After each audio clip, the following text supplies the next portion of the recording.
So welcome back guys, कैसे हैं आप सब। आज हम लोग स्टार्ट करेंगे लेक्चर 6 आपका। ये होगा आपका lecture 06 of the ICSE computer class tenth में हो 9th में हो, बेसिक्स जैसे भी हम लोग पढ़ रहे हैं तो सबके लिए यूज़फुल है।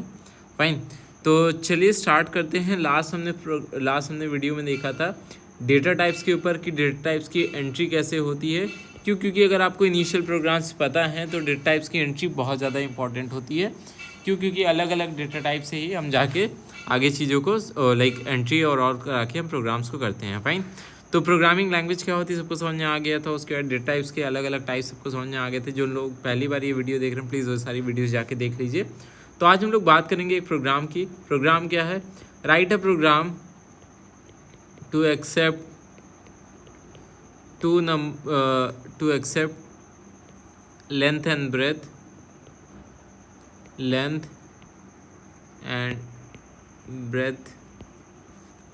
of rectangle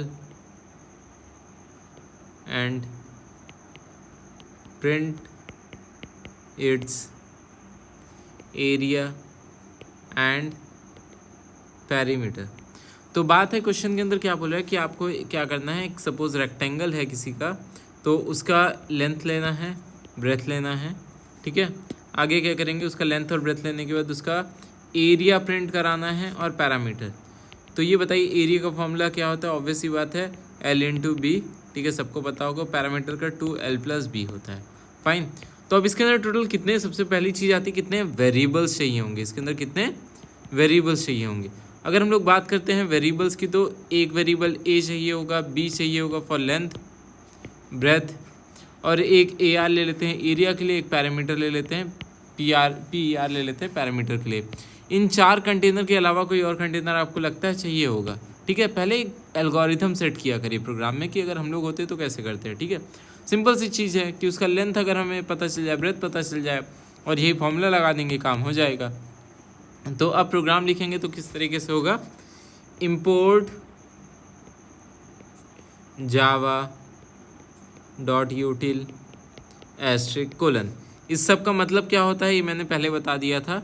ठीक है, अब क्लास की बात करें, क्लास के नेम में हम कुछ भी लिख सकते हैं। यहाँ पे सपोज हमने क्या दे दिया नाम, रेक्टेंगल क्लास। इस वीडियो के एंड को पे मैं बताऊंगा आपको कि क्लास के नेम आप क्या क्या रख सकते हो, क्या बेसिक रूल्स होते हैं। ठीक है, तो वीडियो को पूरा देखिएगा लास्ट तक। उसके बाद इस ब्रैकेट को ओपन करेंगे।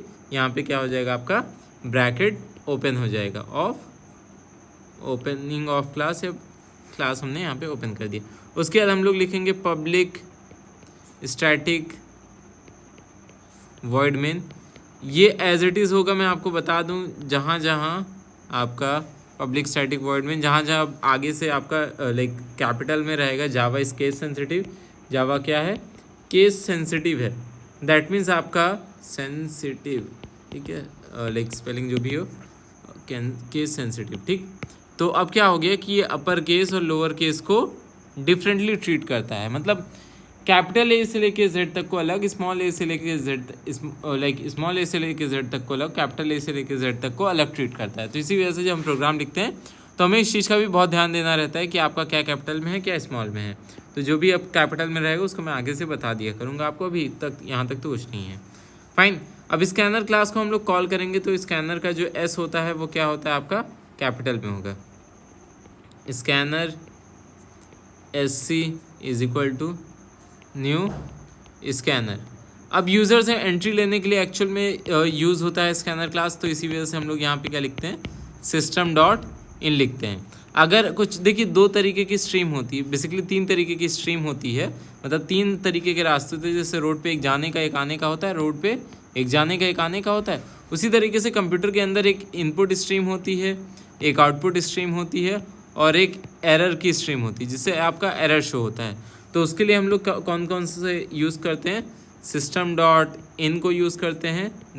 This is of system stream, system.out ये आउटपुट स्ट्रीम है, और system.err ये क्या है, आपकी बेसिक एरर स्ट्रीम है। फाइन, तो यहाँ तक आप समझिएगा कि सबसे पहली चीज़ आपको क्या करना है, इस स्कैनर क्लास की हेल्प से हमें क्या लेना होता है, कुछ इनपुट लेना होता है। तो इसी वजह से हम लोग यहाँ पे क्या लिखते हैं, system.in। फाइन, इतना सबको अच्छे से होप सो क्लियर हो गया होगा। आगे बढ़ते हैं फटाफट। मैं ब्रैकेट, अब यहाँ पे कोई ब्रैकेट ओपन नहीं होगा। आफ्टर दैट क्या होगा, यहाँ पे वेरिएबल्स को हम डिक्लेयर करेंगे। INT हमने एक सपोज L ले लिया, B ले लिया, लेंथ और ब्रेथ के लिए हमने 2 वेरिएबल्स ले लिए। ब्रैकेट को अब क्या करेंगे, आगे वहीं पे ब्लैंक छोड़ देंगे ताकि हम लोग जैसे लास्ट में आके जो जो हम वेरिएबल्स को यूज़ करते रहें उसको लिखते रहेंगे। एक मैसेज हम पास करेंगे, एंटर लेंथ एंड ब्रेड। ठीक है, हमने क्या दे दिया यहाँ पे स्पेलिंग, ठीक। आप उसको पूरा मैसेज एक लिखोगे। अब पहले की एंट्री करा लें, L is equal to what, SC dot next line, sorry next INT। ये आप सबको पता है, जब भी कभी INT टाइप की एंट्री होती है तो क्या होती है, SC दैट मीन्स जो कि यहाँ पे लिखा है उसको यहाँ पे सेम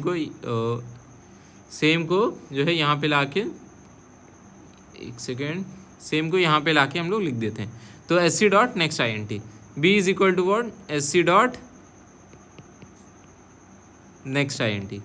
सो होप सो आपको यहाँ पे समझ में आ गया होगा। ये क्या हो गया, लेंथ, ये क्या हो गया आपका, ब्रेथ हो गया। ठीक है, तो अब इसी तरीके से आपके पास अगर दोनों इनपुट आ चुके तो अगला काम क्या होना चाहिए, पहला काम होगा इनपुट कराना, फिर प्रोसेसिंग कराना, मतलब processing in the sense calculate कराना, उसके बाद फिर क्या होगा, आउटपुट देना, फिर क्या होगा आपका आउटपुट देना। तो यहाँ पे क्या हो जाएगा, C इज इक्वल, सपोज हमने एक AR ले लिया फॉर एरिया, ठीक है, AR, और AR को ऊपर आप डिक्लेयर कर दोगे कॉमा AR, ठीक। AR is equal to L into breadth. तो यहाँ पे एक्चुअल में आपका क्या हो जा रहा है, एरिया निकल जा रही है, यहाँ पे क्या हो जा रही, एरिया कैलकुलेट हो जा रही। आफ्टर दैट हम लोग क्या करेंगे, एक PR ले लेते हैं पैरामीटर के लिए, 2 इंटू L प्लस बी। देखिए आप वैसे नॉर्मली लिखते हो L प्लस बी, लेकिन कंप्यूटर यहाँ पे नहीं समझेगा। इसका मतलब हम लोग तो समझते हैं कि इंटू होता है, लेकिन कंप्यूटर नहीं समझेगा, तो हमें क्या करना पड़ेगा, पूरा लिखना पड़ेगा। ठीक है, तो अब क्या करेंगे, इस ब्रैकेट को यहाँ पे हम ये काम हो जाएगा, उसके बाद system dot out dot print L N दोनों को प्रिंट कराएंगे, फिर ब्रैकेट्स को क्लोज कर देंगे।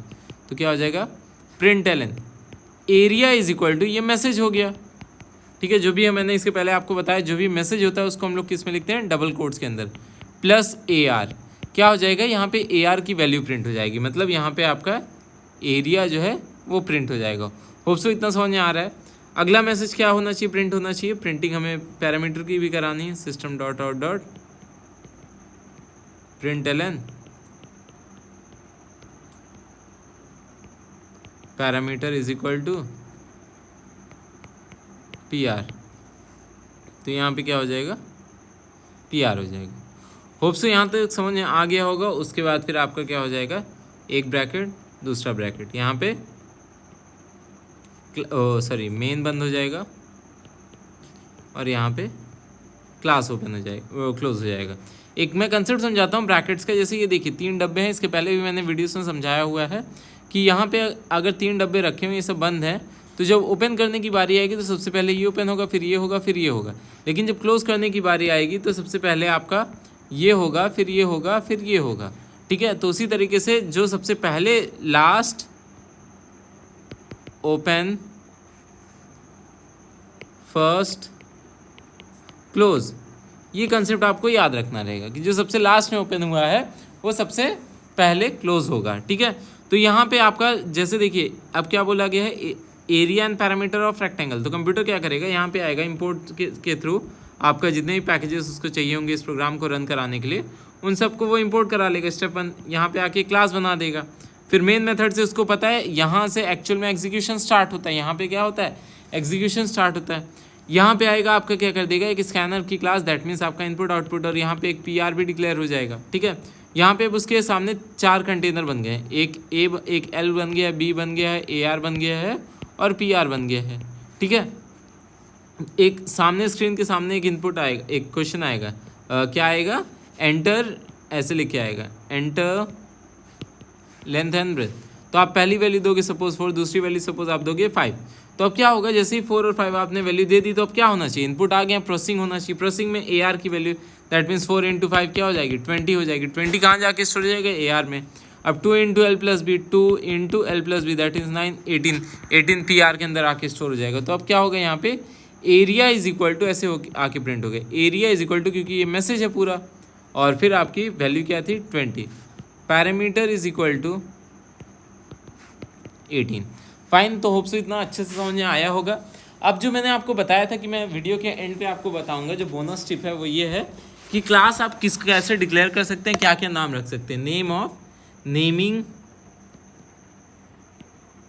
रूल्स ऑफ क्लास, क्लास को आप क्या क्या लिख सकते हो, ठीक है।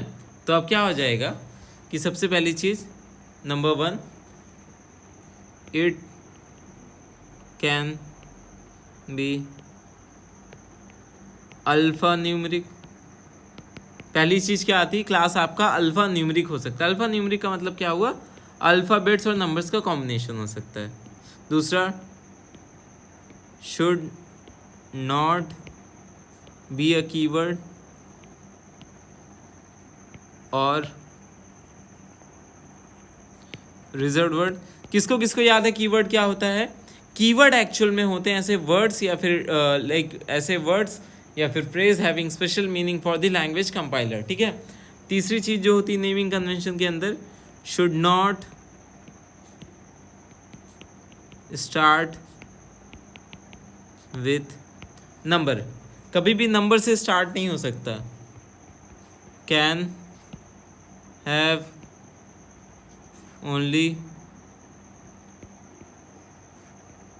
अंडरस्कोर, अंडरस्कोर का मतलब ये, but no any, but not any special characters. जो आपका लाइक जितने भी स्पेशल कैरेक्टर्स हैं वो नेमिंग कन्वेंशन में अलाउड नहीं है, मतलब आप नाम उसका नहीं दे सकते। और पांचवा पॉइंट आता है, शुड नॉट कंटेन स्पेस। ये एक चीज़ आपको मैं बता दे रहा हूँ यहाँ पे, क्लास या फिर कह सकते हो आइडेंटिफायर्स, आइडेंटिफायर्स, जितने भी आइडेंटिफायर्स होते हैं दैट इज़ आपका क्लास हो सकती है। जैसे आप एससी पे आप यहाँ पे लिखते हो, ठीक है, तो यहाँ पे आप अपना नाम भी लिख सकते हो, यहाँ सब यहाँ हो गया, आफ्टर दैट आपका यहाँ पे हो गया, वेरिएबल्स के नेम हो गए, ये सारे आइडेंटिफायर्स होते हैं। तो आप यहाँ पे कोई भी ये इन रूल्स को फॉलो करके कोई भी नाम दे सकते हो।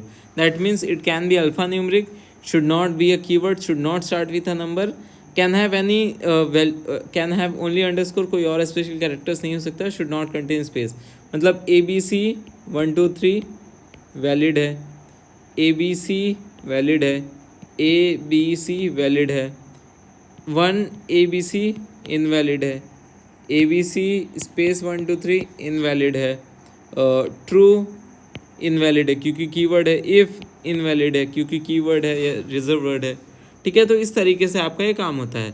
तो आपको होप सो यहाँ तक ये वीडियो समझ में आई होगी। बाकी कोई भी कन्फ्यूजन होती है तो प्लीज़ आप मुझे बताइए, and I ask you to all to share this video with your friends video, ठीक है। So fine, all the best, thank you, bye bye.